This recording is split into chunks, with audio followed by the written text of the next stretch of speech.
Buenos días, sean todos bienvenidos. Quien les habla es Raquel Miranda desde la Dirección General de Contrataciones Públicas y les damos la formal bienvenida al primer webinario sobre compliance en la contratación pública como mecanismo de la transparencia. Esto es organizado por nosotros, por parte de la Dirección General, en el marco de instaurar una cultura de transparencia y ética pública como resultado del análisis comparado a la experiencia extranjera. Para estos fines, en el día de hoy, tendremos el honor de contar con la presencia de expositores internacionales y nacionales que son expertos en la materia de cumplimiento, buen gobierno y transparencia. Y sin más, cedemos la palabra a nuestro director general, el licenciado Carlos Pimentel, quien dará unas palabras de inicio para esta magistral ponencia. Adelante, señor director.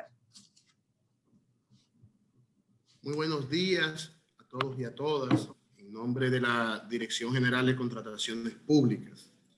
Para nosotros, este panel virtual que pretende tratar y abordar los niveles de cumplimiento, el compliance en las contrataciones públicas, para promover procesos mucho más transparentes, más íntegros, más eficientes, adoptando una cultura de certificaciones, una cultura de calidad en la administración pública y de manera muy particular vinculado a las contrataciones públicas, es de suma importancia y hemos asumido como una prioridad.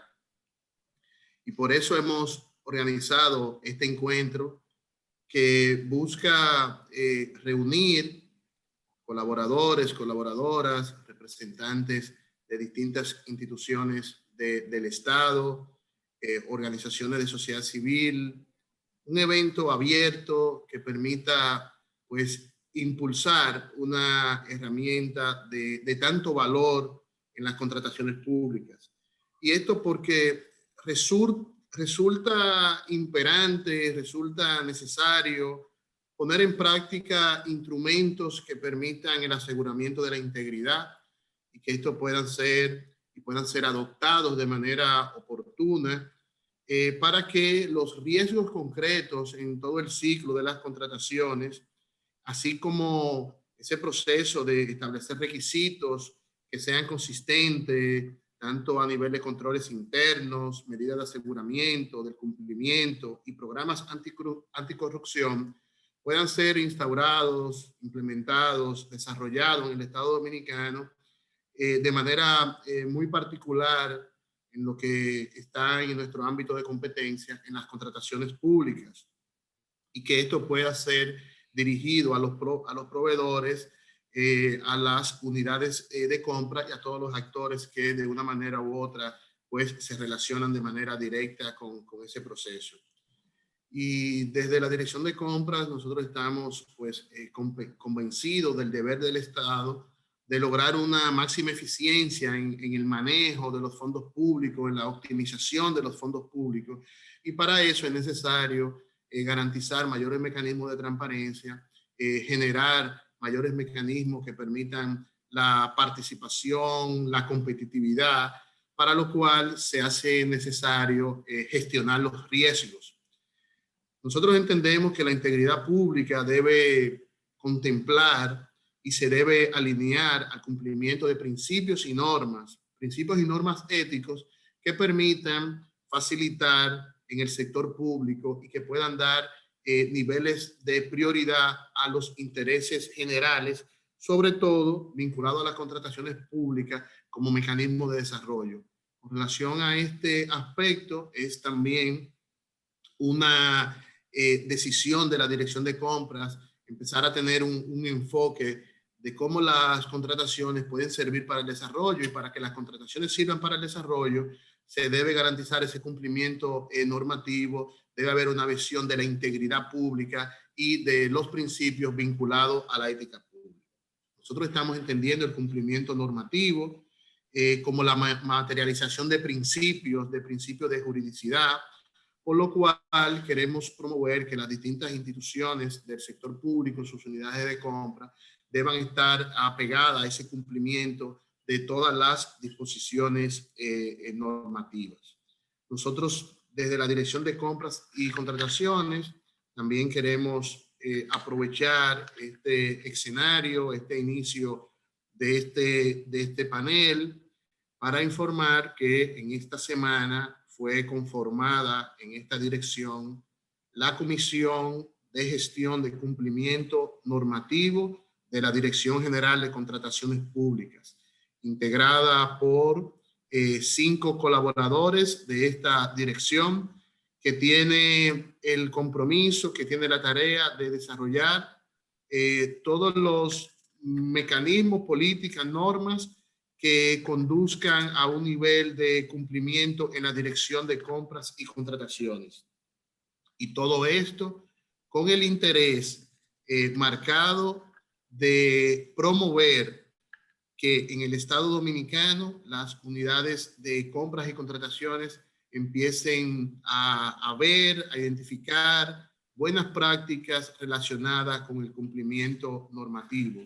Y de ahí la relevancia de este encuentro en el día de hoy, que también debemos aprovechar para dar pues la gracia a las instituciones que se han vinculado de manera comprometida, que han estado apoyando para que este evento sea una realidad, y además que también puedan apoyar y acompañar los pasos subsiguientes que estamos en la obligación de impulsar desde el gobierno dominicano para convertir las prácticas de cumplimiento en una realidad para las distintas entidades del Estado Dominicano. Y agradecer también a los panelistas de hoy, al licenciado Zoltán Rodas, a la doctora Concepción Campos, al licenciado Babaji Cruz, por integrarse a esta iniciativa y sobre todo hacerlo con tanto nivel de disposición, tanto nivel de compromiso, y para nosotros esto se convierte en un acompañamiento para los próximos pasos que nosotros debemos dar, primero como entidad pública, que vamos a implementar mecanismos de cumplimiento, pero también como órgano rector tenemos el compromiso de convertir la implementación del compliance público en las contrataciones en todas las instancias del Estado y en todas las unidades de compras. Agradecer al Instituto Nacional de Administración Pública por el apoyo, por prestar su plataforma, de igual manera al World Compliance Association, también por integrarse, por apoyar este proceso, a la red Localis, también por sumarse y apoyar, y Alexis también por todo el apoyo, por todo el acompañamiento. Suerte en este encuentro que nosotros valoramos, y me gustaría dejarle con Tania de León, que va a moderar este panel. Y Tania, pues con ella hemos estado conversando desde hace ya algunas semanas sobre todas estas ideas, hemos tenido un apoyo, un nivel de acompañamiento, y hemos dado pasos, y sabemos que con su conocimiento y con su apoyo vamos a lograr grandes cosas para que esto se convierta en una cultura en la administración pública y que vincule de manera directa a las contrataciones. Muchas gracias a todos y a todas. Tania, el escenario es tuyo para moderar este evento y quedamos en muy buenas manos. Muchas gracias, don Carlos. Buenos días a todos. Como les estaba comentando ya don Carlos, realmente la Dirección General de Compras y Contrataciones Públicas tiene el firme compromiso de iniciar un proceso de implementación de todo lo que es una cultura de cumplimiento, no solamente en su institución como órgano rector, predicando con el ejemplo, sino también en todas las instituciones públicas que manejan obviamente las compras y contrataciones. Para dar un contexto general, y también actual de lo que está pasando en términos de compliance en República Dominicana, voy a iniciar explicando que compliance realmente es se escucha un ruido, ¿verdad? Una alarma se disparó por ahí. Bien, compliance como tal es una metodología encaminada a garantizar el cumplimiento regulatorio, cumplimiento normativo en las organizaciones privadas y públicas. Inicialmente es vamos a decir que es una metodología que no es nada nueva, realmente tiene bastante tiempo ya funcionando, pero en el sector privado, aplicado fundamentalmente a todo lo que tiene que ver con el sector de la banca, negocios, al área financiera. Estamos hablando de que desde el año 1977, cuando en Estados Unidos da origen a todos los hitos, por decir así, normativos que dan sentido o origen e inicio a toda esta vamos a decir que iniciativa de compliance que ya es a nivel global casi una obligación su aplicación o su adopción en las organizaciones. Entonces, sin embargo, como mencioné, nace en el sector privado a raíz de desconfianza que existía en los negocios por un tema de fraude, de competencia desleal entre las personas que estaban participando en los comercios, en las actividades económicas, y también porque existía una alta participación de funcionarios que pues entonces sobornaban a personas del sector privado y viceversa para el logro o la adquisición de contratos con el sector público. Entonces, tiene sentido en principio y se da por esta razón, porque existía un alto nivel de competencia desleal, de fraudes en los negocios, que da sentido pues entonces que crea la necesidad de implementar o de iniciar creando, ideando mecanismos para poder prevenir el fraude en sentido general y poder garantizar mayor integridad en los negocios. Realmente, vamos a decir que el hito histórico que da inicio o paso al nacimiento de iniciativas que luego conducen a lo que es hoy el compliance, tiene lugar con el escándalo del Watergate, que tuvo lugar en el gobierno de Richard Nixon, Estados Unidos, que de hecho lo llevó a dimitir de su cargo, a renunciar a su cargo, por un escándalo de corrupción en su gobierno. Este escándalo de corrupción vamos a decir que lo que sucedió en ese momento es que hubo una filtración de información importante, de información confidencial sobre persecución política a periodistas, sobre sobornos y todos estos temas. Entonces, fíjense que aunque en principio, vamos a decir que el compliance se aplicó en principio al sector privado puramente, sí que nace de alguna manera de una falta en el gobierno, una falta gubernamental, una falta en el sector público. Entonces, esto hace que, aunque en su momento no se implementa de manera directa en el sector privado, pues eso hace saber o nos deja ver que sí que tiene bastante sentido su aplicación en el sector público. No es hasta el año 2017 cuando inician las conversaciones sobre si es viable o puede ser aplicable el compliance al sector público. Y esto porque cuando hablamos, porque hasta antes del 2016, realmente 2014, que es cuando nace la norma de cumplimiento regulatorio de la ISO 19600, antes de esto, pues realmente el compliance se trabajaba como programa que trabajaba fundamentalmente para trabajar todo lo que era la prevención de lavado de activos en el sector bancario y el sector financiero. Sin embargo, en el 2017 en España inician las conversaciones sobre su viabilidad en el sector público y se encuentran pues obviamente muchísimas razones obviamente para justificar su implementación o su extrapolación de manera tímida en el sector público. Y vamos a iniciar diciendo que compliance en el sector privado busca generar confianza en los negocios, pero en el sector público lo que busca es ganar confianza, generar confianza en las instituciones públicas, legitimar la actuación administrativa e implementando pues sí una cultura de gestión de riesgos, de cumplimiento, de integridad y pues obviamente de transparencia.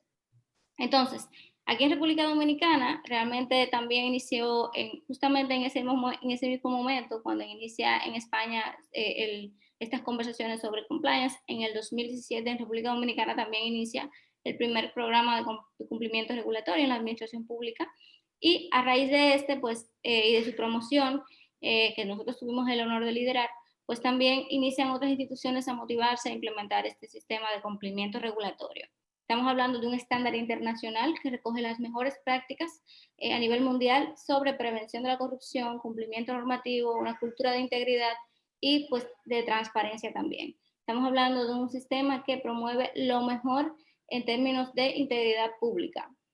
Entonces, vamos a decir que ahora, en este año, justamente en el 2020, es cuando el compliance en República Dominicana pues tiene su mayor auge, porque hemos visto en los periódicos como últimamente instituciones públicas se han abocado a implementar sistemas de gestión de compliance, sistemas de gestión antisoborno, que debo decir que la norma ISO 37001 de gestión antisoborno, de hecho, nace a raíz de la 19600, que es la norma ISO de compliance.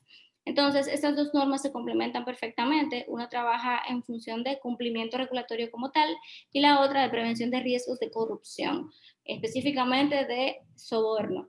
Entonces, todo esto, para dar este contexto general, para poder entrar en las perspectivas puntuales que vamos a conocer en el encuentro de hoy, pues básicamente la idea es entender que public compliance, que es la extrapolación de compliance al sector público, lo que persigue es generar confianza de los ciudadanos en la gestión pública, legitimar la actuación administrativa, que cuando a su vez las instituciones públicas cumplen con la norma y pues también lo hacen en el marco de una cultura de integridad. Y pues en la República Dominicana ahora mismo tenemos algunos ejemplos. Tengo conocimiento de que el MIC está trabajando en un proyecto de implementación de la norma de compliance y antisoborno. También salió ayer una publicación de que el Departamento de Aeroportuario de la Dirección General de Aduanas también está trabajando con esto. INAPA me parece, y pues obviamente el órgano rector no se podía quedar atrás porque es vamos a decir que es un área de altísimo interés por la importancia que suscitan las contrataciones públicas en todos los países. Entonces, bueno, para no abundar un poco más, más en el contexto, voy a explicar, voy a iniciar con esta expresión, es que la transparencia no es un fin en sí misma. La transparencia solo tiene sentido cuando actuamos de manera ética y cuando tenemos un comportamiento íntegro en la institución. Generalmente, vamos a decir que nunca, se quiere transparentar una actuación que va en contra de lo que dice la norma o de lo que dicen los valores éticos o morales. Entonces, compliance no es un fin en sí mismo. Más bien, la transparencia no es un fin en sí mismo. Y por esto, el fundamento de todo esto es el comportamiento íntegro, un comportamiento ético. Y para poder llegar a la transparencia que realmente exigen los ciudadanos, un nivel de hipertransparencia, porque ya no estamos hablando solamente de publicar en los portales toda la información en cada fecha tal o al día 30 de cada mes, sino tener información día a día, en el momento, en tiempo real. Para poder llegar a ese nivel de hipertransparencia tenemos que tener un comportamiento ético y además tenemos que cumplir los procedimientos, tenemos que cumplir las leyes y esto es importantísimo. Entonces, ya para iniciar, vamos a iniciar nuestro encuentro del día de hoy con el señor Zoltán Rodas, que nos acompaña desde Guatemala. Él es el presidente de la World Compliance Association, capítulo Guatemala. Es un profesional dedicado al compliance, gobierno corporativo y prevención de riesgos, con base en estándares y normas internacionales, tales como ISO, FATCA, SAFT y SOX. En el sector financiero regional tiene más de 25 años de experiencia, es un orador de seminarios y conferencias nacionales e internacionales y es un especialista certificado en antilavado de dinero, CFT y ACAMS y también FIBA. Entonces, Zoltán, para darte ya la palabra, ¿cómo aporta el compliance a la prevención del lavado de activos en la contratación pública? Muchas gracias, Tania, por esta oportunidad. Quiero saludar a toda nuestra audiencia y agradecer principalmente a la Dirección General de Contrataciones Públicas por esta invitación. Vamos a compartir y a conversar un rato sobre temas de compliance y prevención del lavado. Y respecto a tu pregunta, Tania, es importante para todos tener un conocimiento de lo que el tema de lavado de dinero, de prevención del lavado de dinero significa y cómo podemos nosotros trabajar en el tema de compliance. Y para ello, pues traigo una presentación. Quisiera compartir mi pantalla con todos ustedes de forma tal que podamos tener una visión acerca del tema. No sé si se logra ver ahí ya la pantalla, Tania. Sí, la podemos Perfecto. ver. Muy bien. Voy a empezar contextualizando lo que es el tema que ya Tania ha manejado muy bien. Nos ha brindado la información referente al tema de compliance, pero voy a agregar unos aspectos relevantes para el tema de compliance que es importante mencionar. Y esto es que el compliance introduce un elemento ético. Sin ética, sin transparencia, el compliance no tiene ningún sentido. Es decir, y esto viene desde las altas autoridades de instituciones públicas y privadas. La ética, la integridad van sumamente relacionadas al tema de compliance. Y compliance no es más que cumplimiento normativo, es cumplir con las normas, con las regulaciones, y no únicamente en prevención de lavado de dinero, sino que todo tipo de normas de aspectos laborales, ambientales, etc. Ese es el elemento principal en un tema de compliance. Y si desde las altas autoridades no existe el elemento ético, difícilmente un sistema de compliance, un sistema de prevención de riesgos podría funcionar. ¿Cuál es la segundo aspecto que tenemos que tomar en cuenta para la implementación del tema de compliance? Que prevención de lavado de dinero es únicamente una parte de lo que es compliance. Y es la independencia, la autoridad y los recursos. Cuando tenemos personas dedicadas exclusivamente a temas de cumplimiento, a temas de prevención de los riesgos, de prevención del lavado de dinero en las instituciones, si son independientes, si tienen la autoridad necesaria y tienen los recursos para poder trabajar, el sistema, ellos van a poder asegurarse de que el sistema está funcionando, y ellos son los vigilantes de ese sistema. ¿Cuál es el tercer aspecto? Que haya una garantía de funcionalidad y operatividad, que a la gente, a las personas que ven el tema de compliance en las instituciones, funcionen realmente y puedan operar sin ningún inconveniente. Y a veces uno piensa que el tema de compliance únicamente lo tiene que ver un departamento o un área. Y realmente el tema de compliance es lo que vive una organización en su totalidad. Como decía al principio, desde las altas autoridades hasta cualquier persona que ocupe cualquier puesto dentro de una institución pública o privada. Es un elemento integral en todos los niveles. Y la prevención no solo la hace una persona o un equipo de personas. La prevención la hacemos todos y nos basamos en las líneas de defensa.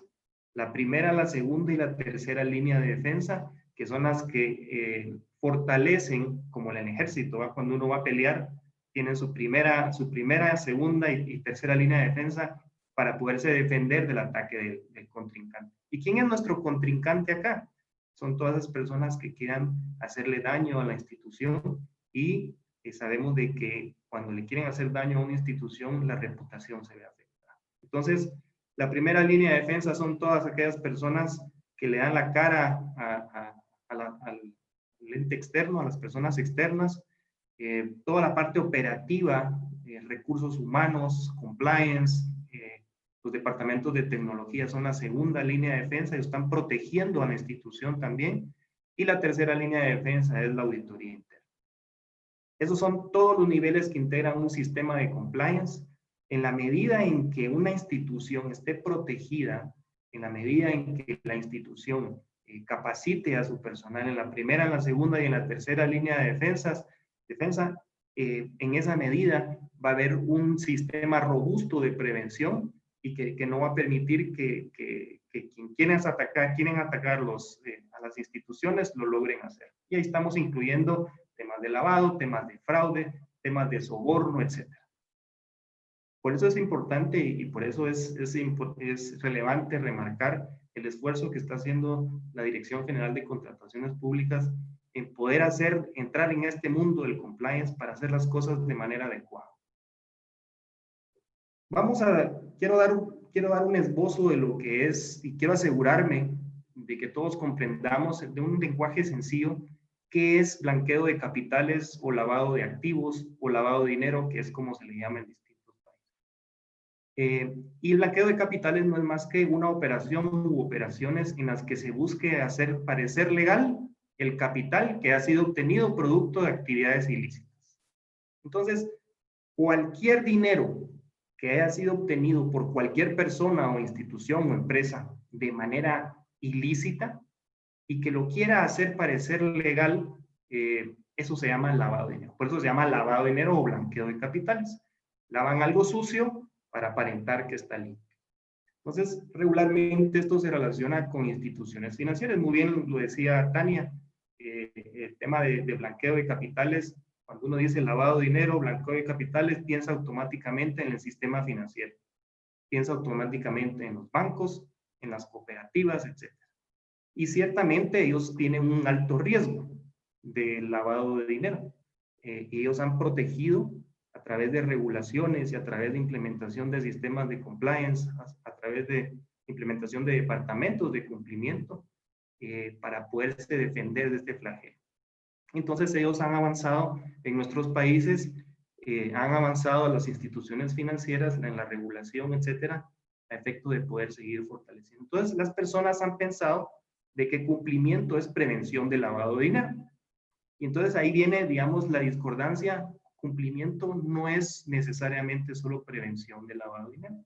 Cumplimiento normativo, compliance, involucra, como ya dijimos, a otros aspectos. Una vez dicho esto, voy a pasarme esta filmina.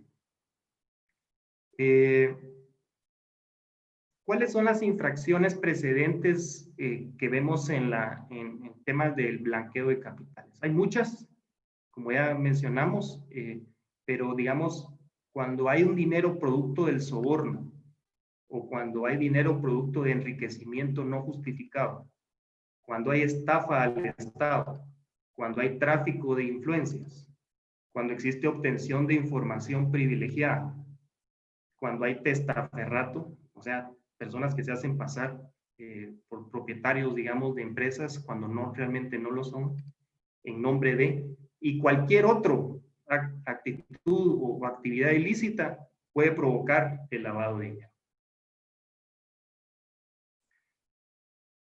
En la contratación pública necesariamente debe haber un contratante, que es el Estado, y un contratista, que es el proveedor que le va a brindar el servicio al Estado. En algunos países, me llama mucho la atención, han creado una figura adicional, y es la figura del interventor. En algunos países, y cito a Colombia, por ejemplo, que Colombia regulatoriamente tiene avances importantes y es un referente a nivel latinoamericano. Ellos tienen una figura de interventor que es la que se asegura de que todo el proceso de contratación se hace de acuerdo a las políticas y los procedimientos establecidos por las instituciones de contratación. Entonces, ya no es únicamente una intervención entre un contratante y una contratista que podrían estar en contubernio para hacer algo inadecuado, sino que hay un tercero que está verificando que este proceso se está llevando a cabo adecuadamente. Y eso lo tienen en su regulación en el tema de Colombia. Algunos otros países también tienen esta figura. ¿Cuáles son las modalidades de blanqueo en contratación pública? Existen estructuras corporativas o grupos de personas que fomentan lo siguiente: componendas entre el oferente y la persona en posición clave, facilitación del proceso del contrato, es decir, personas que andan viendo de qué manera le facilitan a alguien con un interés que su proceso vaya más rápido. Otorgamiento de información privilegiada del proceso, es decir, si un funcionario público sabe que se va a salir a oposición algún servicio para ser contratado, le informa a alguien con ciertas características para que pueda ganar el concurso y hacer perder al resto. Acomodar el pliego de condiciones cuando sucede de que, bueno, una empresa entró como la quinta en el proceso, en revisión, y alguien de manera mágica pasa el expediente del quinto al primero para que sea el primero en verse y de esa forma tenga mayores posibilidades. Y cualquier otro aspecto que haga que no sea un concurso justo, es una medida, una forma, una modalidad que se tienen a lo interno en las instituciones públicas, en los que tenemos que batallar para que estas estructuras o grupos de personas que están funcionando dejen de hacer este tipo de actividades. Esta es la tarea de los departamentos de compliance dentro de las instituciones. Estar verificando que los procesos sean lo suficientemente robustos, pero ágiles al mismo tiempo. ¿Cuáles son las claves para la implementación ya dijimos, el tema de compliance y de prevención es el elemento ético, la independencia, autoridad, garantía, funcionalidad y operatividad y el elemento integral. Tenemos un gran camino que recorrer para el tema de compliance, para el tema de prevención. Todavía hay muchos pasos que tenemos que dar los países para que de esa forma las instituciones estén protegidas. Tenemos que promover que haya prioridad en este tema de prevención en las altas esferas directivas. O sea, en la medida que en las altas autoridades este tema sea importante, toda la institución va a caminar de la misma forma. Manejar un inventario de riesgos de cumplimiento y elementos de control interno. Sumamente importantes, son lo que se llama las matrices de riesgo. Poder identificar cuáles son los riesgos que tienen las instituciones para no verse afectados en temas de lavado de dinero. En el caso de Guatemala, las empresas transnacionales llevan la delantera y en general en Latinoamérica, por la información que daba Tania, principalmente la relación que tienen los países latinoamericanos con los Estados Unidos y los países del norte de Europa exigen a las organizaciones de nuestros países que se tengan sistemas robustos de compliance y de prevención de lavado. ¿Cuáles son los retos principales que tenemos para el tema de prevención de lavado? Implementar y difundir mucho y capacitar y formar al personal. La formación, la capacitación de nuestros colaboradores dentro de las instituciones es vital para que cada línea de defensa sepa cuáles son las señales de alerta que tiene que identificar, cuál es la forma en que debe de proteger a la organización. El colaborador debe estar claro de cuál es su rol de defensa y dependiendo del nivel de riesgo que tenga el colaborador por el puesto que desempeña, de esa forma tiene que estar capacitado de manera más especializada. Hablamos de la formación, importantísimo, y el lograr que tanto las instituciones como los profesionales se certifiquen y que vayan llevando su nivel de profesionalismo a un grado mayor. Y fomentar el asociacionismo para que todas las personas que estamos trabajando en la prevención nos comuniquemos y que estemos del lado de los buenos y que todas las mejores prácticas que suceden en el resto de países podamos comunicarnos más fácilmente. Eso es a grandes rasgos lo que es el tema de la prevención de lavado de dinero en instituciones públicas. Tania, no sé si tienes alguna pregunta, será un gusto. Muchas gracias, Soltán. Realmente vamos a continuar con la siguiente exposición y al final entonces vamos a tener la sesión de preguntas para agotar la agenda. Nada, vamos a dar inicio entonces a darle la palabra a la doctora Concepción Campos Acuña, que nos honra con su presencia en este encuentro. Doctora, buenos días. Bueno, aquí buenos días en República Dominicana y buenas tardes ya en España. Buenos días, buenas tardes, Tania. Gusto coincidir nuevamente con usted. Doctora, ¿cómo aporta el compliance? ¿Cuál es su vinculación del compliance con la transparencia? En primer lugar, muchas gracias por la invitación, querida Tania, de coincidir nuevamente contigo en estos puntos de encuentro de investigación y de divulgación a la Dirección General de Contratación y sobre todo es un honor para mí compartir hoy este panel con reputados expertos como Zoltán Babaji y desde luego con el Director General de Contrataciones de República Dominicana, cuyo interés por esta materia me consta y además en unos momentos como los actuales tengo que decir que resultan más necesarios y comprometidos que nunca. ¿Por qué en estos momentos?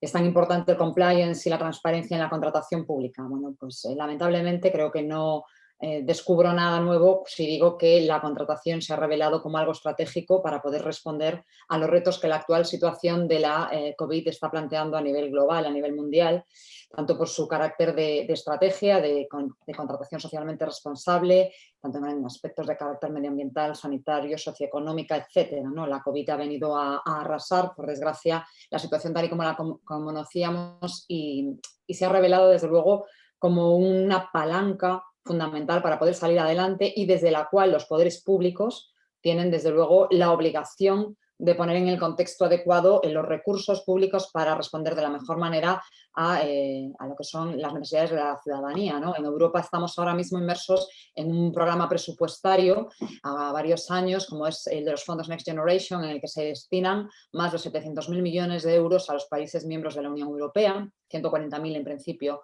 al Estado español, y cuya vehiculación para llegar a la ciudadanía, para llegar a la economía, va a producirse a través de expedientes de contratación. Por ello, precisamente ahí, la transparencia se va a revelar como algo fundamental para poder mantener la legitimidad y la confianza de la ciudadanía en un momento en el que resulta tan necesario, porque estamos hablando de riesgos asociados a la salud pública y por ello es muy importante que lo tengamos en consideración. ¿Por qué la transparencia del compliance? Bueno, lo explicaba a la perfección Zoltán en su anterior intervención. Estamos hablando de la gestión de riesgos.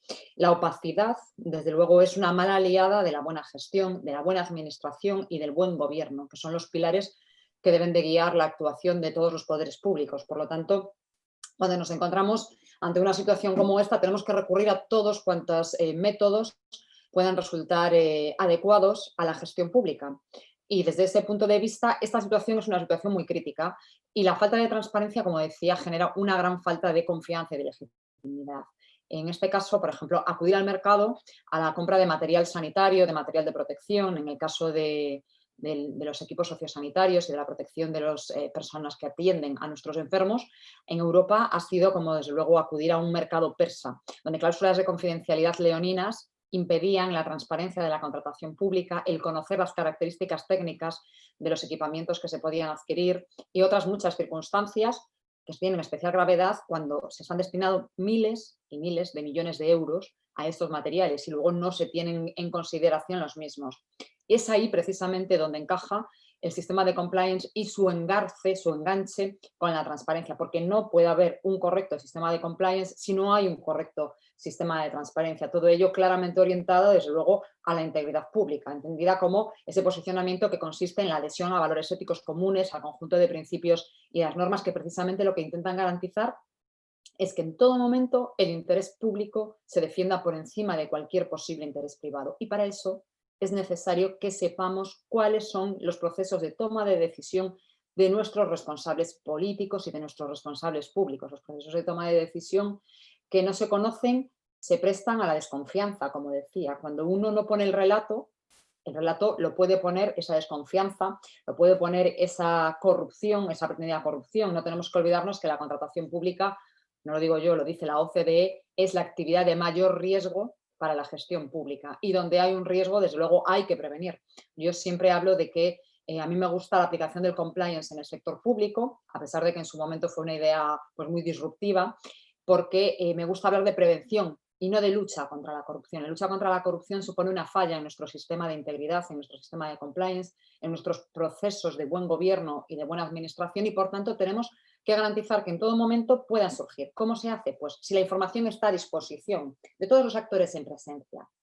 Comentaba Zoltán algo muy interesante, ¿no? Cuando hablaba de las distintas partes que hay en un proceso de contratación, el contratante, la administración pública y ese interventor. Le gustará saber que en España tenemos una figura que es el responsable del contrato, que desde el año 2018 es una figura obligatoria en todos los contratos y que es aquella persona que ha de responder de la correcta ejecución del contrato por mandato de la propia administración pública y que por lo tanto creo que se revela a los efectos del compliance y de la correcta ejecución como una herramienta, yo creo que de gran interés. Por lo tanto, solo si sabemos exactamente cómo se hace podemos ver en cada momento cuáles son los objetivos sociales y medioambientales a los que se está respondiendo, de transparencia y de sostenibilidad.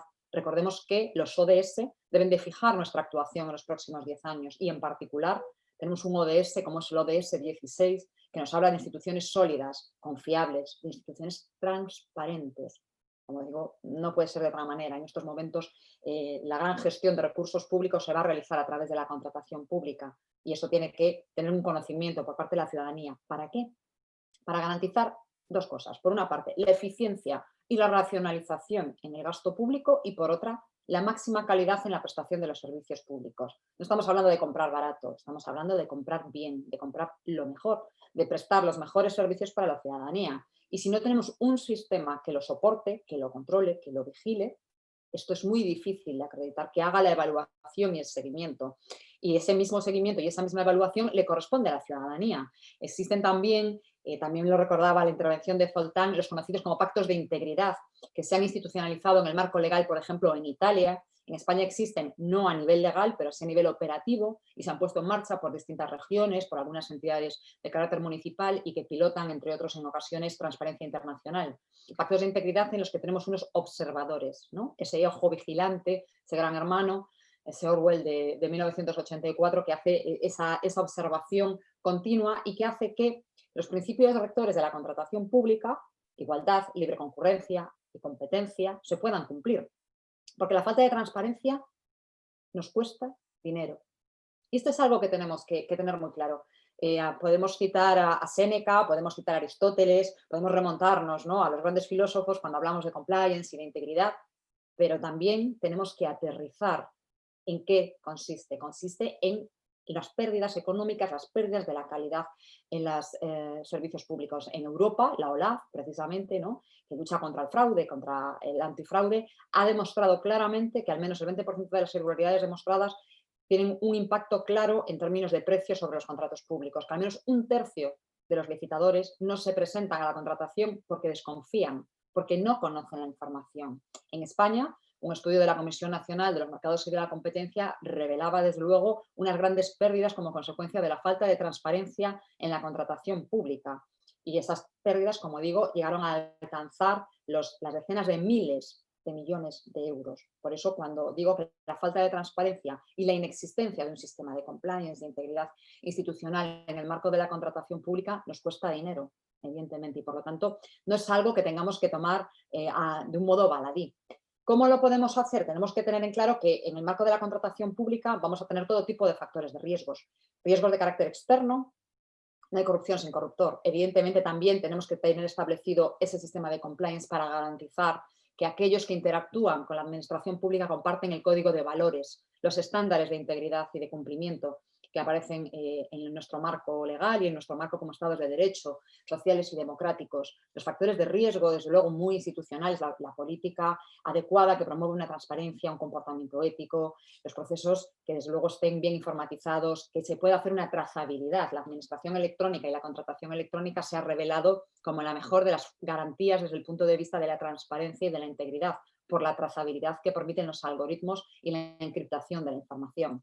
Pero también tenemos que tener en cuenta que hay riesgos individuales, riesgos de carácter procedimental, si no tenemos adecuadamente establecidos estos sistemas. No tenemos que ver la transparencia o los sistemas de compliance como una isla, no como un oasis que aparece en el marco de un conjunto de procedimientos, sino como la arquitectura de nuestra institución. Es muy importante, ¿no? Yo digo a veces que es como las paredes de una casa y dentro está lo que son los valores de la administración, las actuaciones de la administración pública, definiendo exactamente en cada momento ese servicio público, garantizando la igualdad de derechos entre los ciudadanos, porque esos son desde luego los llamados a los que está debida, ¿no?, la administración pública y por supuesto los servidores públicos. Es algo que no tenemos que olvidar nunca, porque el día a día, ¿no?, la gestión, las prisas en ocasiones nos pueden hacer olvidar ello. Y por lo tanto, en el marco de un procedimiento de contratación tenemos que garantizar que tanto en la fase previa de la contratación, es decir, cuando estamos preparando el proceso de contratación, como cuando estamos contratando, saliendo al mercado a preguntar, a buscar ofertas, como cuando se está ejecutando, sea diáfano y transparente. Y para eso no solo el marco legal, sino, como decía, el marco operativo, el marco de procedimiento, pero también los servidores públicos tienen que tener muy claro ello. ¿Por qué digo esto? Pues que el mayor riesgo somos las personas, ¿no? La OCDE dice que el mayor riesgo es la contratación, pero somos las personas, porque los que operamos en los procedimientos somos personas, responsables políticos, responsables técnicos, gerentes, directivos.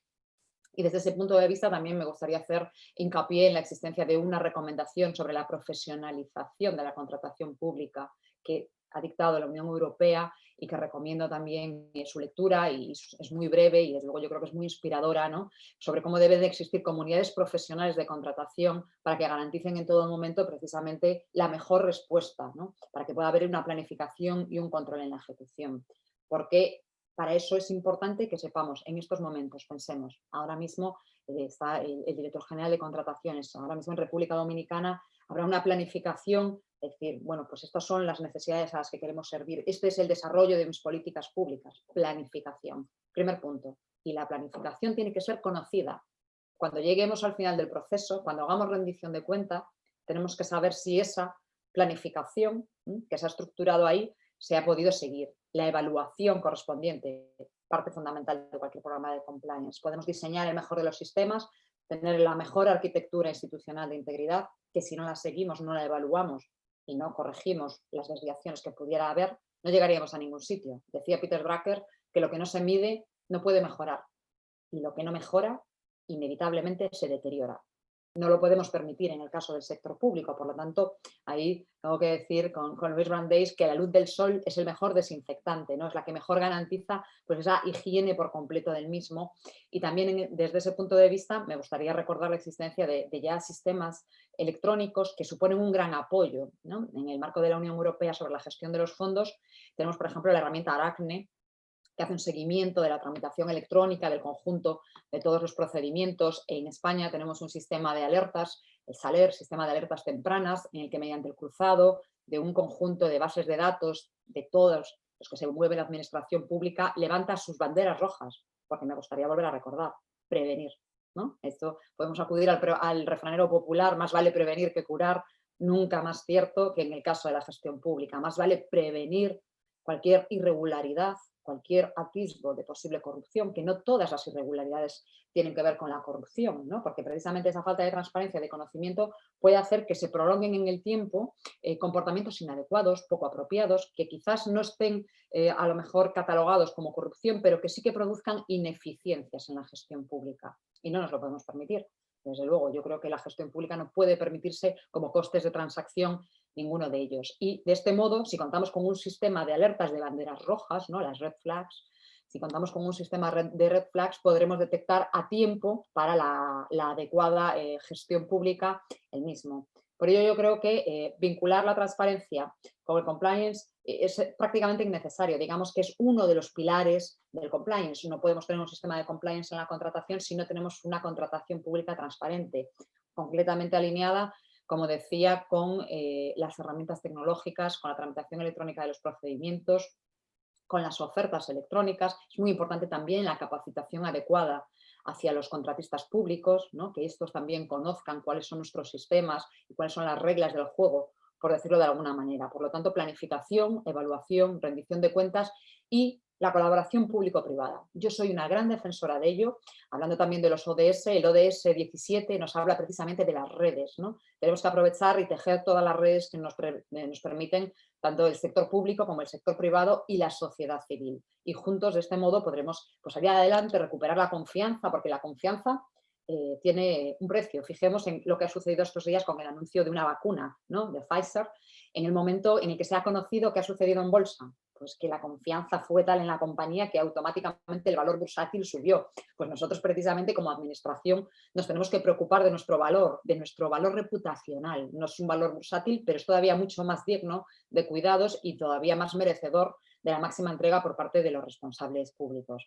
Por eso yo, creo que no hay razones en estos momentos a salvo de reservas, ¿no?, como decía, del momento más duro de la pandemia, como sucedió aquí en Europa, de que los operadores de mercado imponían estrictas cláusulas de confidencialidad, pero aún así luego hay que dar cuenta, hay que hacer rendición de cuentas. En nuestro caso tenemos un organismo de control, la Oficina Independiente de Regulación y Supervisión de la Contratación, que se ha encargado precisamente de ir haciendo un seguimiento de toda la contratación pública en el conjunto del sector para poder ver exactamente en qué momento y en qué punto han respondido adecuadamente a los procedimientos y a la finalidad. Por lo tanto, yo creo que se trata de recuperar la confianza, ¿no? Decía Jeremy Bentham que cuanto más te observo, mejor te comportas. Bueno, pues yo digo que Jim Stovall que la integridad es hacer lo correcto aunque nadie te esté mirando.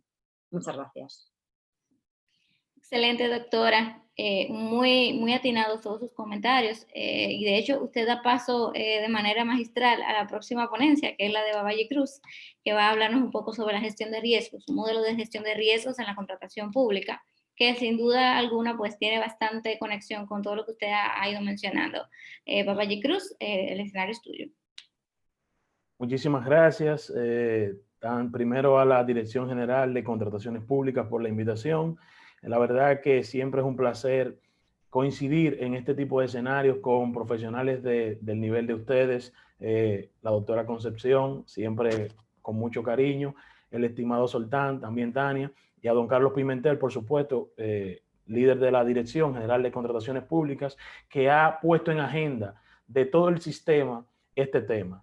La verdad que yo creo que hablar de la importancia de la contratación pública a veces parece hasta redundante, pero los panelistas que me antecedieron pues han introducido precisamente ese tema de cuál es la relevancia y el impacto que tienen las compras públicas a nivel de la sociedad. Y es que, como decía la doctora Concepción, la moneda que utilizan las instituciones no es la misma que las empresas. Donde una empresa procura rentabilidad, beneficio para mi erario, en el sector público la moneda que se utiliza es la confianza de la población, la reputación que puede exhibir esa administración. Y por esa administración, ustedes saben que por lo menos en la República Dominicana y en otros países también, nos regimos por un sistema descentralizado donde cada institución es la que gestiona sus propias compras. Sin embargo, cuando una falla, afecta a toda la administración pública dominicana, a todo el Estado. Entonces, tenemos que también a nivel institucional tratar de cuidar esa actuación, porque al final las compras públicas suponen un elemento tan sensible que su mala gestión lo que provoca automáticamente es la desconfianza. Y cuando hay desconfianza, incrementa la posibilidad de que yo como ciudadano perciba que hay una corrupción.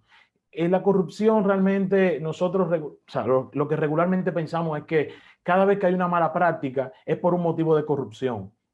Y no necesariamente. Lo que pasa es que hay diferentes presentaciones de este fenómeno de la corrupción. Y hay factores de riesgo a los que están expuestas todas las instituciones. Es por esta razón que la implementación de técnicas de compliance en la contratación pública nos permite pasar de un modelo reactivo a que yo resuelvo las cosas cuando tengo el problema. Se me presentó esa situación, ahora vamos a ver qué hacer, a un modelo preventivo, donde yo gestiono esos riesgos y establezco diferentes escenarios, diferentes alternativas para, si sucede, tengo entonces una ruta de acción más efectiva que resolver cuando el problema está frente a nosotros. Y es precisamente que dejemos de luchar contra la corrupción, sino mejor vamos a prevenirlo. Cuando estamos luchando contra un fenómeno es porque ya nos explotó en la cara. No hay necesidad de llegar a eso porque tenemos instrumentos que nos permiten, pues, como el compliance, aplicar a la contratación pública diferentes técnicas para mejorar esa gestión. Y muchas veces cuando pensamos en compliance, bueno, los conocedores del compliance de una vez piensan, bueno, pero es que estamos hablando de un sistema gigantesco, estamos hablando de algo que me va a tomar mucho tiempo. Bueno, si la institución se embarca en la implementación de un sistema de compliance, pues sí, pero también parte de lo que estamos promoviendo es la utilización de programas puntuales que arrastren técnicas de compliance, pero que resulten de manera más potable, más sencilla para implementar en la institución, como son un modelo de gestión de riesgos para aplicar a la contratación pública. Entonces, ¿tiene relevancia este modelo? Yo pienso que sí. Primero, por todo lo que hemos estado conversando la mañana de hoy, que dicho sea de paso, de manera magistral, tanto los panelistas como la introducción que han dado el señor Pimentel y la señora Tania, y realmente es que tenemos que empezar a cambiar el chip que tenemos en la administración pública de vamos a resolver un problema cuando ya está aquí. Mejor vamos a prevenirlo. Y es que lo que nos ha demostrado la experiencia y la historia misma, la legislación por sí sola no es suficiente.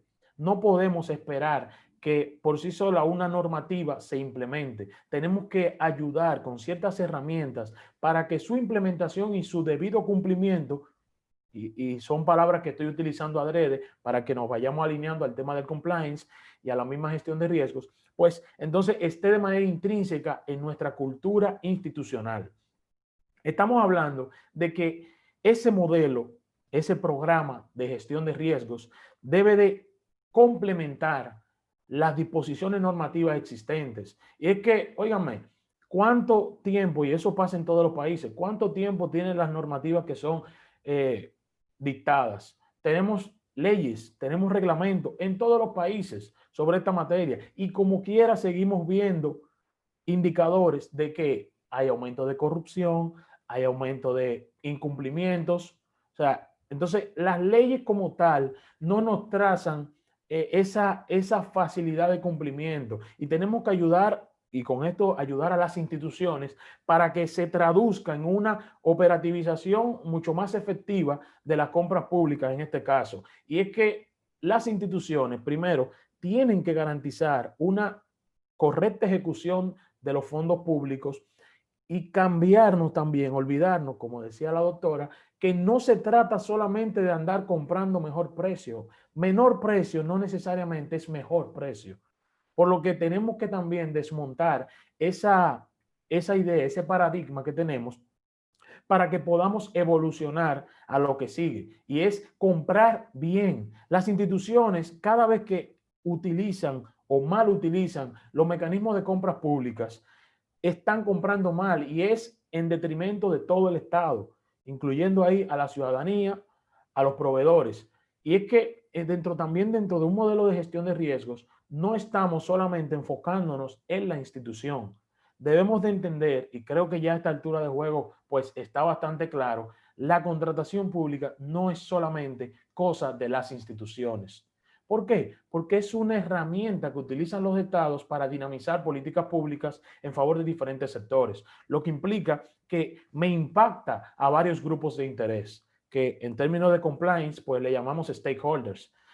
Son varios los grupos de interés que interactúan con las compras públicas, por lo que también tenemos que dejar de pensar y únicamente enfocar el bombillo, la linterna, hacia las instituciones. Tenemos que verlo de manera más holística e incluir a los proveedores, a la sociedad civil, los órganos rectores, las mismas instituciones, entre otros que puedan surgir de manera puntual en este caso. Entonces, es cambiar también con un modelo de gestión de riesgos en la contratación pública, cambiar de enfocarnos solamente en la institución a ver también cómo interactúa la contratación pública con los demás actores. Toda vez que los factores de riesgos a los que están expuestos las instituciones no solamente son de carácter interno, porque, y mencionaba muy bien, recogiendo con el tema de la transparencia y el tema del lavado de activos en la contratación pública, que hay distintas materializaciones de ese factor de riesgo a nivel interno,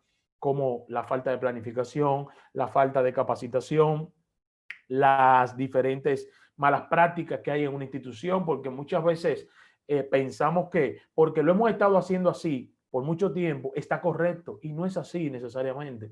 Yo de verdad que me opongo abiertamente a la frasecita que ya cada vez menos, pero que se utiliza en el sector público, de que siempre lo hemos hecho así. Entonces, que siempre lo hayamos hecho así no quiere decir que está bien. Y este es el momento, esos son parte de los factores de riesgo que tenemos que ir rompiendo y atacando. Pero también hay factores de riesgo que son externos a la misma institución, precisamente por lo que les decía, que hay otros actores que impactan.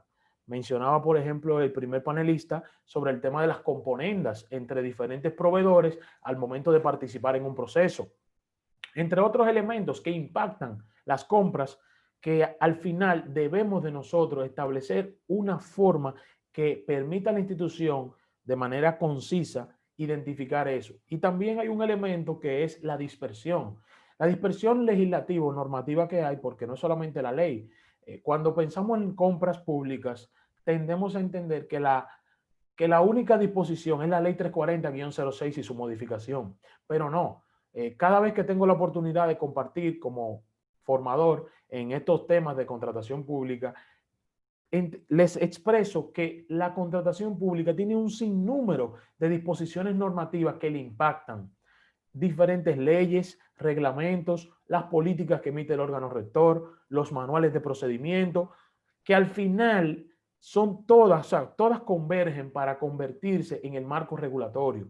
Esa dispersión puede también confundir y provocar riesgos de incumplimiento, riesgos de corrupción, porque al final eso es lo que nosotros tratamos de atacar con este modelo de gestión de riesgos en la contratación pública. Disminuir o establecer los mecanismos para accionar ante un posible incumplimiento y un posible acto de corrupción. Miren que hablo de posible porque se trata de prevenir, no que salgamos con los guantes puestos y las camisas remangadas a atacar cuando sucede el hecho, sino que tengamos esa herramienta que desde antes de que suceda podamos identificarlo. Esos red flags que comentaba la doctora Concepción, que nos vayan avisando cuando estamos casi cayendo en un incumplimiento, cuando podemos exponer nuestra organización a una falta de una normativa o una disposición, una autorregulada nuestra misma, como el mismo pliego de condiciones, pero de eso le voy a comentar en unos breves minutos sobre las etapas propias de la contratación pública. En esa previsión, nosotros pues estamos promoviendo una cultura distinta y nos ayuda a identificar cuáles son las debilidades que tenemos como institución y a nivel de sistema, cuáles son esas amenazas, cuáles pueden ser las irregularidades que surjan, cuáles, bueno, los factores de riesgo que le comentaba, que identifiquemos esos factores, porque al final debe de todo plasmarse en un instrumento que introdujo el panelista Soltán, que es la matriz de riesgos. Entonces yo ahora quiero comentarles brevemente cómo sugerimos nosotros que debe de tomarse en consideración esa implementación del modelo de gestión de riesgos en la contratación pública. Y es que está compuesto de varios pasos, precisamente trayendo técnicas de lo que es el cumplimiento normativo, el compliance. Lo primero es la identificación del marco legal aplicable. Tenemos que saber todas las disposiciones normativas que nos obligan a nosotros como organización a cumplir. Y como les decía, no están contenidas en una única disposición, una legislación. Por lo que debemos de identificar a qué nos estamos obligando, a qué estamos obligados. Porque a diferencia del sector público, del sector privado, el sector público está totalmente parametrizada su actuación. Entonces, responde su accionar, la función administrativa, a disposiciones preestablecidas. Y debemos de identificar en este proceso cuáles son esas disposiciones que nos obligan. Que a nivel general las instituciones públicas están obligadas casi siempre a lo mismo, pero atendiendo al sector puede haber disposiciones especiales que también debemos de respetar y que es importante hacer en ese levantamiento. Lo otro es conocer cuáles son nuestros grupos de interés, nuestros stakeholders, porque al final lo que hacemos a nivel organizacional, a nivel institucional, impacta a cada uno de ellos al momento de que estamos ejecutando nuestro programa, nuestro proceso de contratación pública. Por lo que es una fase importantísima poder identificarlo y conocer entonces cuáles son esos intereses y necesidades que al final van a esperar de mí como organización. Lo otro es la debida diligencia ampliada. Y ahí nosotros lo enfocamos no solamente a nivel del procedimiento de contratación, que definitivamente las instituciones están obligadas a hacer una debida diligencia, unos estudios previos para lanzar un procedimiento exhaustivos, sino también enfocados en el proveedor. Y eso conecta también con el primer tema que veíamos sobre el lavado de activos. O sea, nosotros tenemos en las instituciones que identificar de dónde viene un proveedor, o sea, cuáles son sus características, cómo se financia, cuáles son sus accionistas, cuáles son sus tareas, qué hace para llevar a cabo su función, su objeto social, porque esa debida diligencia ampliada me puede ahorrar bastantes problemas al momento de la ejecución de un contrato. Entonces, tenemos que hacerlo antes de que suceda el incumplimiento, porque precisamente estamos hablando aquí de prevención. Ya no se trata de, ok, nos pasó esto, ¿qué vamos a hacer? Vamos a preguntar al jurídico, vamos a ir al comité de compras, vamos a ver quién me dice qué vamos a hacer. No, sea, y establecimos en ese procedimiento, establecimos en nuestro programa de gestión de riesgos, establecimos cuáles son las diferentes acciones que podemos tomar. Y así, de inmediatamente, no tenemos que esperar que nos reinventemos en ese momento y puede eficientizar bastante la tarea administrativa. También se trata de implementar una cultura. ¿Por qué una cultura? Porque es que no es que yo voy a hacerlo bien cuando me están viendo. No, usted tiene que hacerlo bien hasta durmiendo. Una cultura, y se habla de eso a nivel de compliance, de cultura, más bien porque no se trata de que yo me sienta obligado a cumplir algo, porque si no voy a estar en falta. Es que usted entienda que eso debe ser parte de su conducta, de su accionar a lo largo de toda su institución.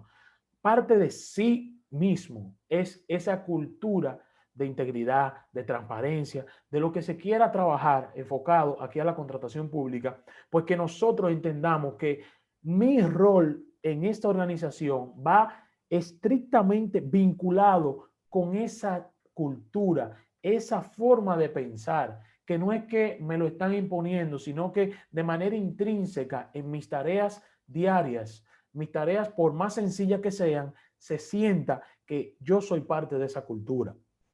También importantísimo, que ya lo he mencionado antes, es la capacitación y la sensibilización constante, porque primero tenemos que capacitar a quienes interactúan directamente con el modelo de gestión de riesgos, en este caso un programa de gestión de riesgos, pero también yo tengo que sensibilizar a todos mis stakeholders, porque si no, no van a entender cómo funciona. Por ejemplo, dentro de la contratación pública, un stakeholder importantísimo que regularmente se deja de lado es el perito técnico, que elabora o evalúa en un proceso de contratación.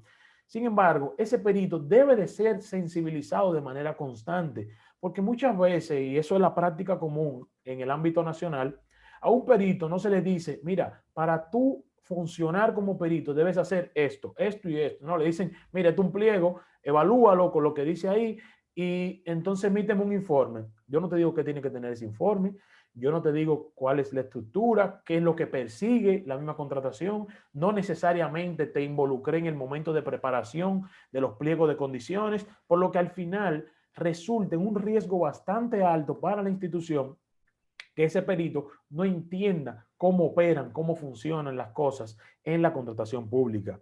Y finalmente, todos esos elementos que le estaba comentando se recogen en un documento que mencionábamos anteriormente, que son las matrices de riesgo. En esas matrices de riesgo ya identificamos todos los riesgos posibles que tenemos a nivel de la organización y nos permite o prevenirlos o eliminarlos. Si lo vamos a mitigar, por ejemplo, nosotros podemos establecer los mecanismos y podemos en ese momento considerar o ponderar si conviene, óyeme, yo prefiero tratar de erradicar ese riesgo que mitigarlo, pero también eso depende del contexto al que se refiera cada riesgo identificado. Es importante y qué bueno que la doctora Concepción lo mencionaba, porque al final la ejecución de todo esto recae sobre la persona. El incumplimiento, la inobservancia, la mala fe, el acto de corrupción lo ejecuta la persona. Por eso nunca debemos de pensar en programas, sistemas, lo que ustedes quieran, que dejen de lado el factor humano, porque ese factor humano al final es lo que me va a impactar y me va a determinar la actuación. Por tanto, tenemos que tomarlo en consideración, porque también son humanos, son personas quienes ejecutan cada una de las etapas de los procedimientos de contratación pública. Sabemos que la normativa nacional establece una serie de etapas obligatorias. Lo que yo considero es que este proceso de identificación de riesgos para poder entonces prevenirlos debe de realizarse en cada una de esas etapas. Tenemos que, al momento de aplicar e implementar nuestro sistema, ver a grosso modo la etapa completa de contratación pública e identificar por etapa cuáles son los riesgos externos e internos a los que está expuesta la organización, sean por tema de sistema, sean por tema normativo o sea por tema de factor humano. Pero yo pienso que dentro de las etapas, de por sí la contratación pública en su totalidad es bastante sensible. No podemos olvidarnos de eso en ningún momento. Y cualquier mala gestión, al final, quien lo ve desde afuera, no piensa que usted se le olvidó ser transparente. No piensa que usted omitió sin querer subir un archivo, un acta de adjudicación, que nada más le mandó la notificación de adjudicación, una carta simple, sin adjuntar su adjudicación que contiene la decisión. No lo ven así. Lo ven como que la institución está intentando hacerle una mala jugada, que le está intentando dar la adjudicación a otra persona, que la institución me está escondiendo algo, que tienen una mala intención. Es decir, no podemos dar pie a que con nuestra actuación se malinterprete, porque incluso Transparencia Internacional no mide como tal los niveles de corrupción en una organización, en un país. Mide, por ejemplo, o sea, y en este caso es la percepción. Por lo que nosotros tenemos que cuidar en las instituciones públicas la moneda con la que nosotros intercambiamos con la sociedad y que le decía al principio que es la confianza y reputación. Por lo que si la confianza y reputación institucional está comprometida, se incrementa automáticamente los niveles de percepción de corrupción en esa institución. Entonces, en cada una de las etapas tenemos que respetarlo, pero yo quisiera hacer hincapié en dos que específicamente la República Dominicana y los demás colegas que nos siguen de otros países pues también podrán identificarse, y es que en el proceso de preparación de la contratación, que en nuestro país y en nuestra legislación es el proceso, la etapa de preparación precisamente, donde se hacen los pliegos de condiciones, las especificaciones técnicas, términos de referencia, debemos de cuidar bastante cómo se agota la misma, que esté suficientemente documentada y que esos factores de riesgo estén identificados para que al momento en el que lleguemos a esa fase no se nos complique. ¿Y por qué me enfoco en esa etapa? Porque cualquier cosa que salga mal sobre el procedimiento más adelante fue porque no agotamos una correcta preparación. Y segundo, quería también enfocarme en la figura del gerenciamiento del contrato, que es lo contrario, es en cuanto a la misma contratación, cuando ya está finalizando, que yo recibo mis bienes, mis servicios, mis obras. Si yo no establezco factores, no identifico los factores que me pueden afectar, y ahí, por ejemplo, puedo hablar hasta del desconocimiento que puede tener quien recibe. Es común, súper común, que quien recibe las instituciones es el encargado de almacén. Pero ese encargado de almacén está sensibilizado sobre cómo funcionan las compras públicas, sobre cómo llegamos a esa conclusión de seleccionar a tal o cual proveedor y qué específicamente la institución espera de ese proveedor. O sea, tenemos que sensibilizar también a esa persona, porque al final, si no lo hacemos, estamos permitiendo que ese riesgo ya deje de serlo y se convierta en un problema, se convierte en un incumplimiento. ¿Por qué? Bueno, porque como no hay mucho conocimiento por parte del encargado de almacén que va a recibir unos bienes, no sabe las características específicas que yo pedí inicialmente, puede recibir cualquier cosa. Ay, es que yo estoy solo, entonces eran muchos artículos. Eso es un factor de riesgo que la institución no puede correr, porque nos lleva a algo que comentábamos anteriormente también. Si usted no supervisa y previene cualquier incumplimiento en todas las etapas, incluida esta del gerenciamiento del contrato, al final se va a traducir en que usted está comprando mal. Recuerden que el objeto de la contratación es satisfacer esos bienes, servicios u obras que necesita la institución, pero la finalidad misma es el interés general, es yo suplir a la sociedad, a la ciudadanía, de lo que ellos necesitan y demandan de mí como Estado. Y parte de eso es eficientizar el gasto. Y si usted está comprando sin supervisar lo que recibe, sin elaborar bien las condiciones de su proceso, al final no vamos a estar comprando bien y vamos a estar derrochando todos los fondos públicos y todo lo que eso pues impacta y conlleva en la función administrativa. Muy bien, excelente, Babayo, muchas gracias. bueno, como ustedes han podido ver, realmente la aplicación del compliance en la contratación pública es una técnica, vamos a decir, una iniciativa bastante novedosa y realmente bastante importante. Yo diría, me atrevo a decir que en el Estado la aplicación del compliance podría adquirir inclusive hasta más sentido con el mismo sector privado por el impacto, el alto impacto que tiene en la sociedad en sentido general.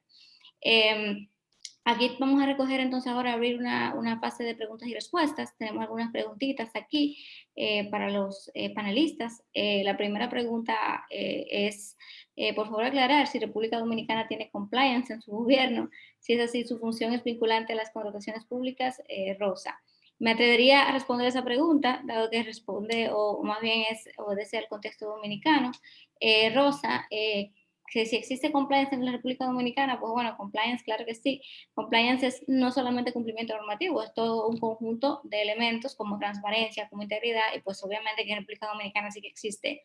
Ahora, existen dos casos puntuales de éxito de implementación de un sistema de compliance. En el primer caso es el primer programa de compliance implementado en el sector público, que fue en el Seguro Nacional de Salud, SENASA, justamente donde yo lideré ese proceso. Y luego en el Ministerio de Economía, Planificación y Desarrollo, que no solamente implementó su sistema, sino que lo certificó a nivel internacional, proceso en el que también yo pude apoyar. Realmente en este momento están de manera simultánea en diferentes instituciones, como dije al principio, vamos a decir que llevándose varios procesos de implementación. Y pues obviamente la DGCP, la Dirección General de Compras y Contrataciones Públicas, también está en ese proceso. Así que sí, hay compliance en República Dominicana. La segunda pregunta es, ¿algún país actualmente tiene esa función de compliance? ¿Podrían dar alguna referencia en la práctica? Y si no, si hay alguna iniciativa o modelo de propuesta para proponer esa figura formalmente en las instituciones públicas. Esa pregunta se la voy a otorgar a la doctora Concepción Campos, que fue quien fue de hecho en el 2016 cuando empezó a trabajar su obra de compliance, dificultades y propuestas en la contratación pública, que creo que sí podría tener información para poder responder esa pregunta. Entiendo que la pregunta es si hay compliance officer, ¿no? La figura del compliance officer. Sí, doctor. Efectivamente.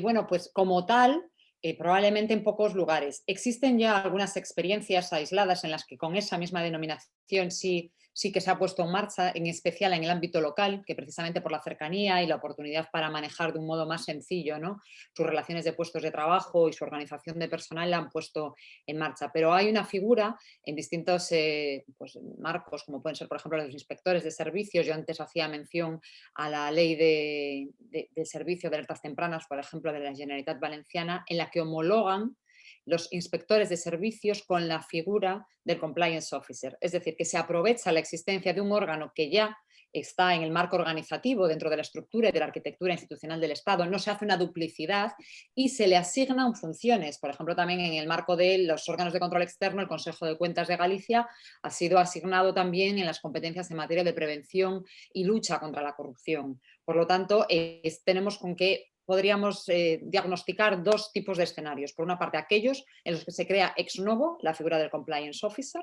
tanto a nivel del Estado como a nivel autonómico, a nivel regional o a nivel local, así como aquellas otras iniciativas que en el marco de las políticas de integridad institucional optan por tomar un órgano de control que ya existe normalmente y asignarle funciones pues que asimilan perfectamente con su contenido inicial, como era en este caso la inspección de servicios y demás. No existen con carácter general como un cuerpo de funcionarios generales y de hecho la figura de compliance officer en otros ámbitos se externaliza. ¿Qué quiero decir con ello? Que se contrata una figura externa, un abogado, un bufete de abogados, un gabinete, una consultora externa, expertos que no tienen la condición de empleado público, pero que tienen reconocida competencia y acreditado mérito profesional en el ámbito y a los que se les asigna y se les designa específicamente como compliance officer. Por lo tanto, nos encontraríamos con estas variables, la pública, la prestación pública directa a través de empleo público o también a través de privado, a través de un contrato, por ejemplo, en España sería de prestación de servicios y ya se ha puesto también en marcha en distintas entidades. Excelente, doctora. En efecto, nosotros en República Dominicana hemos iniciado por la dificultad que tienen las instituciones públicas de supeditarse a un órgano rector que maneja o que es la que limita la creación de estructuras en las instituciones públicas, pues se ha optado efectivamente por implementar compliance desde estructuras ya existentes en las instituciones públicas. Tenemos una pregunta para Soltán. Buenas, ¿cómo es elegido ese interventor? Dice Larisa García, Soltán. Bueno, esto sucede en algunos países y lo que han hecho es que lo han dejado en la regulación.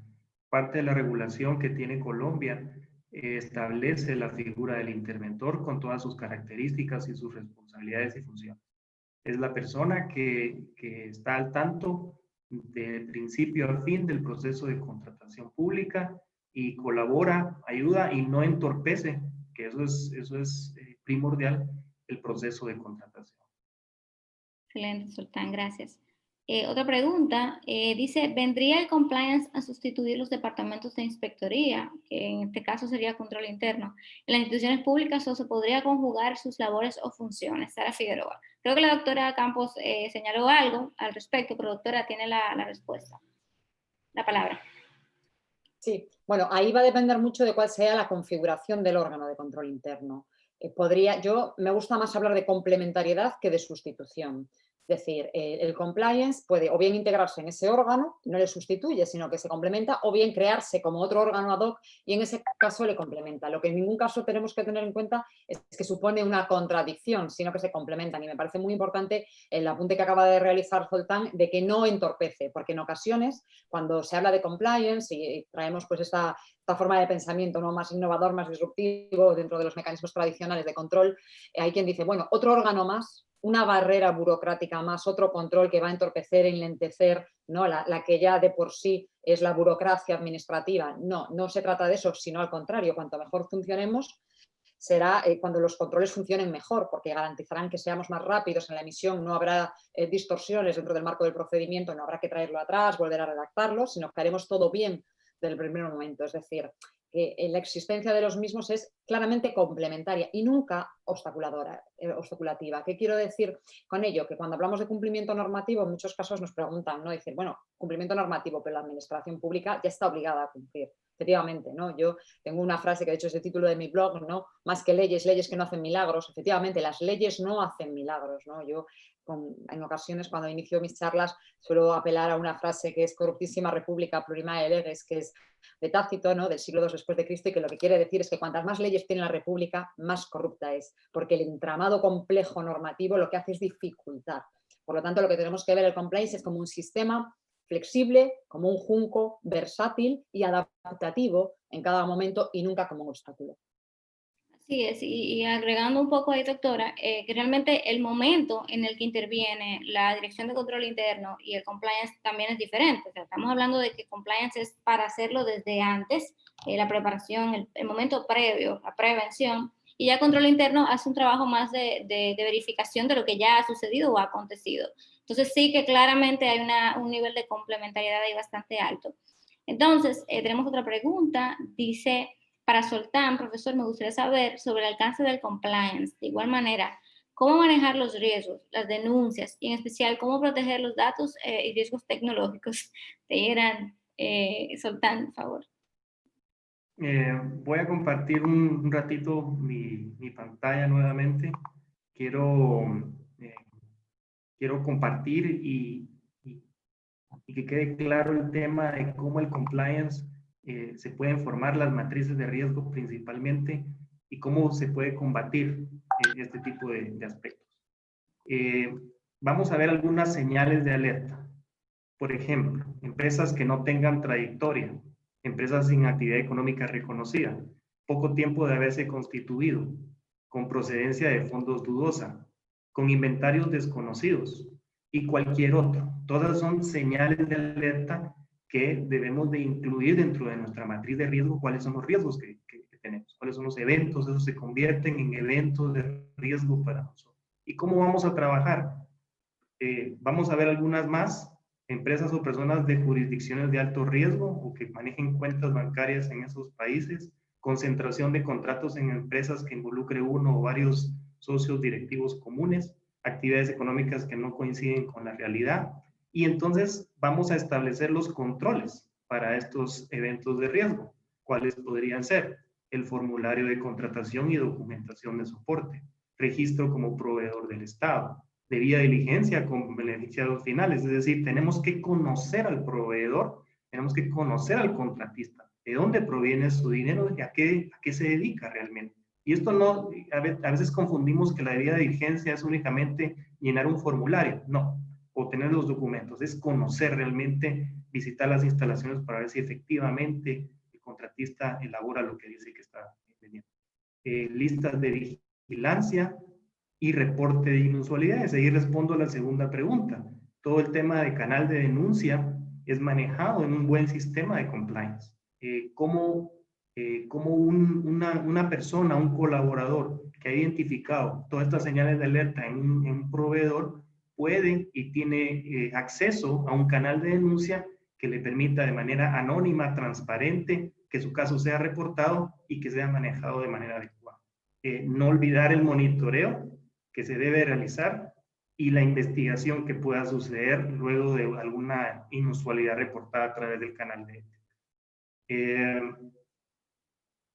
Hasta aquí suspenderé la presentación y más o menos la misma tónica tomaría la identificación de los riesgos tecnológicos. O sea, ¿cómo voy a manejar estos riesgos? Primero, identificando cuáles son mis riesgos tecnológicos. ¿Cómo voy a proteger los datos de la organización? Identificando cuáles son los riesgos primero. Y luego ya llega un proceso de evaluación, de monitoreo, de verificación, que eso se debe establecer en las matrices de riesgo. El tema es un poco más amplio, pero traté de resumirlo lo más posible a efecto que quede un poco más claro.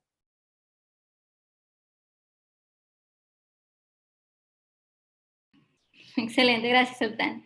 Tenemos otra pregunta. Implementar un régimen de consecuencias estricto y objetivo podría mejorar nuestros procesos y qué tendríamos que sacrificar en nuestro escenario actual. Vamos a dar esa pregunta a Babaji Cruz.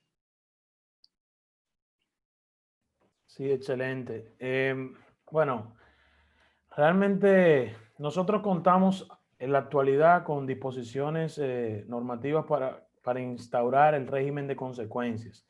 Sin embargo, el régimen de consecuencias que nosotros tenemos en nuestra legislación es para reaccionar ante las situaciones. Entonces, lo que pensamos es que, y es lo que decía también anteriormente, lo que compartían los compañeros, que más regulación no necesariamente nos va a servir para mejor administrar, mejor gestionar la contratación pública.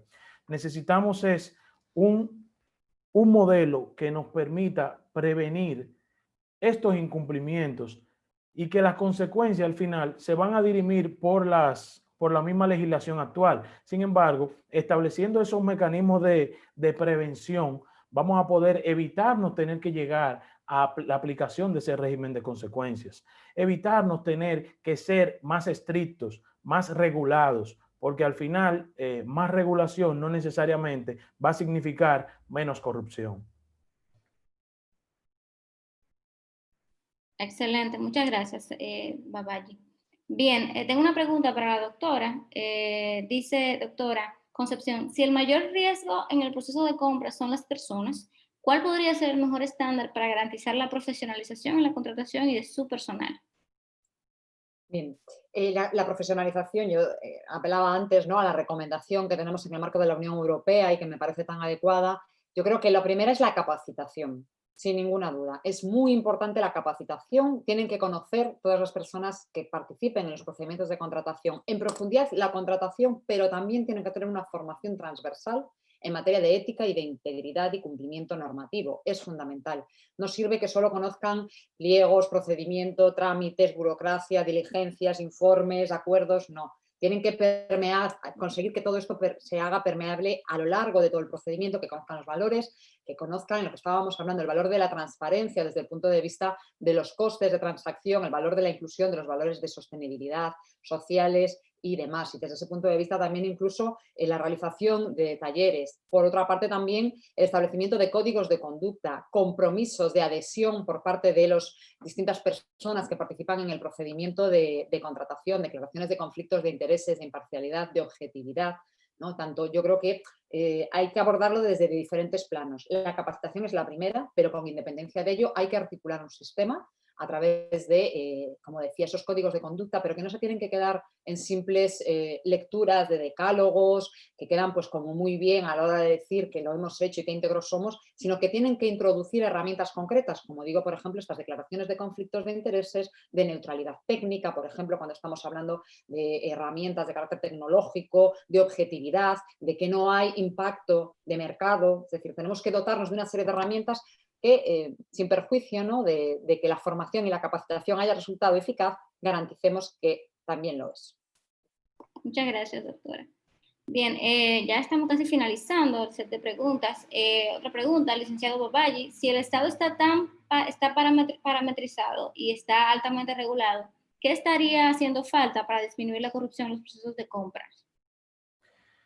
Excelente pregunta, la verdad.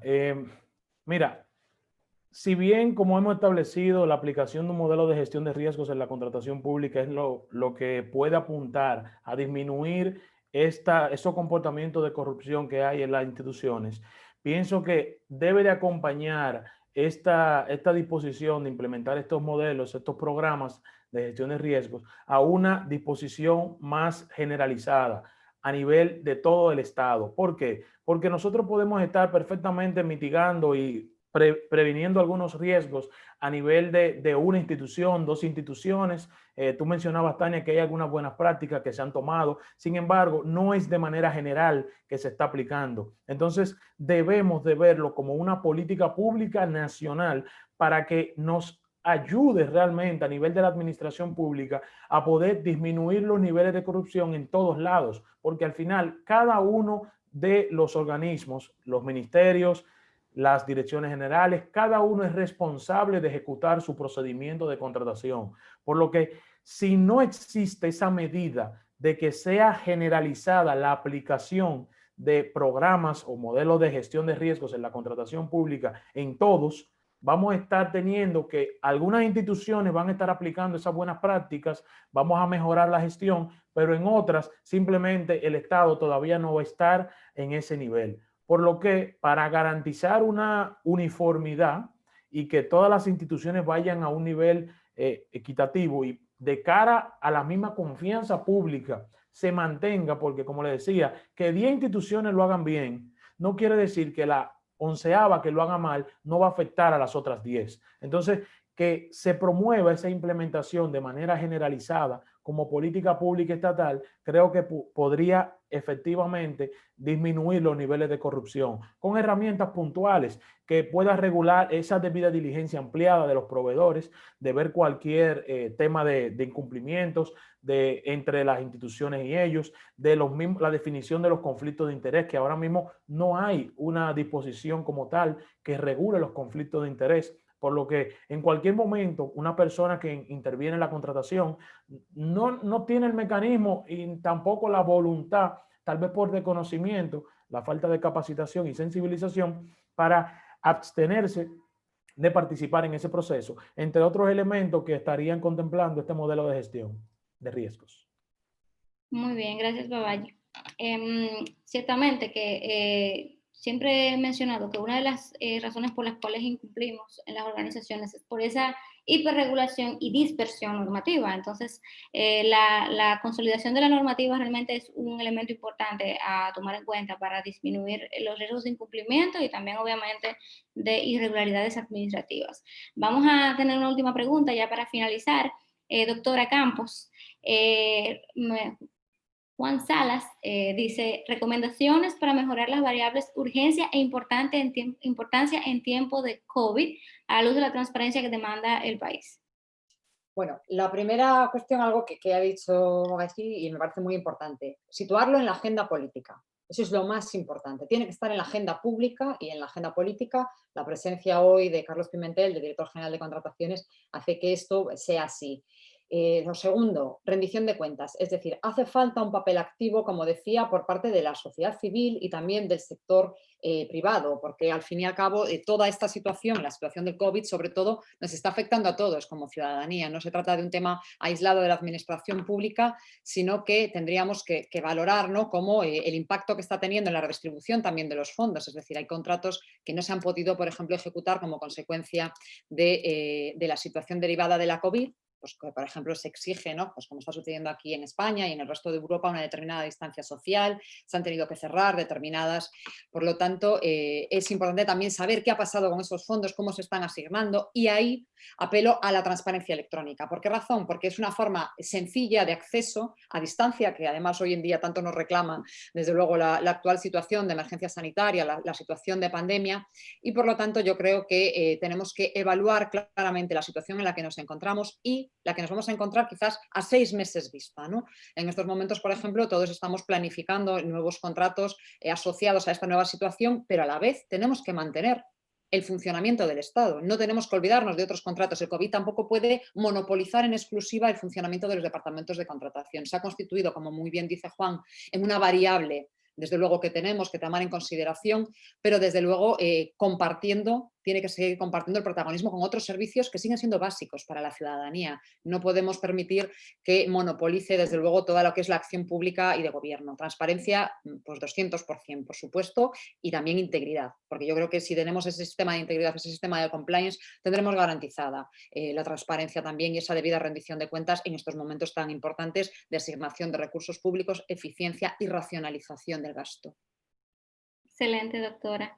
Bien, pues entonces vamos a dar final, ¿no?, a este encuentro. Realmente exhortarle a todos los participantes a que profundicen sobre el estudio de este tema. Realmente compliance para el sector público es una iniciativa que vino para quedarse y que es altamente necesaria en estos momentos de que vivimos tan convulsos, en los que realmente la confianza es un intangible. Vamos a decir que la transparencia es el intangible más valorado de las organizaciones públicas, y ya inclusive tiene ya la sociedad demanda que evolucione a la hipertransparencia, en la que no solamente se trata de portales, como mencioné al principio, y de plazos para entregar información pública también, sino de información en tiempo real, información que pueda utilizar la ciudadanía en un momento oportuno, que ya no solamente cumplir con plazos, sino con un criterio de oportunidad de la información que está disponible para los ciudadanos. En ese sentido, pues entonces nada, despedirnos. Doctora, muchísimas gracias por aceptar la invitación. Babaye Cruz, Soltán, espero que podamos seguir colaborando en estos espacios, y a los panelistas, pues, a los participantes también, pues que se mantengan pendientes de todo lo que va a traer la Dirección General de Compras y Contrataciones Públicas en este tema, para todos los stakeholders que son afectados de este tema, de esta iniciativa en sentido general. Muchísimas gracias. Muchísimas gracias. Muchas gracias a todos. Pasen buen día.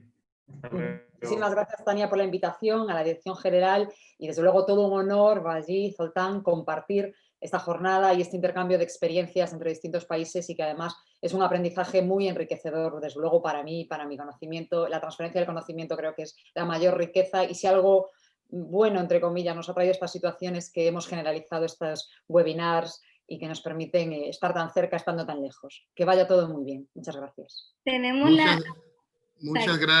Muchas gracias a Soltán, a la doctora Campos, al doctor Cruz por acompañarnos, por compartir su experiencia, y sobre todo creo que su intervención nos motiva a continuar, nos motiva a seguir dando pasos concretos hacia el logro de la implementación de políticas de cumplimiento en la administración pública, de manera muy particular y precisa en las contrataciones públicas. Tenemos ese compromiso y esperamos regresar en el futuro inmediato con noticias de avance importante de la República Dominicana en tema de cumplimiento en las contrataciones públicas. Gracias, y vamos a seguir en contacto.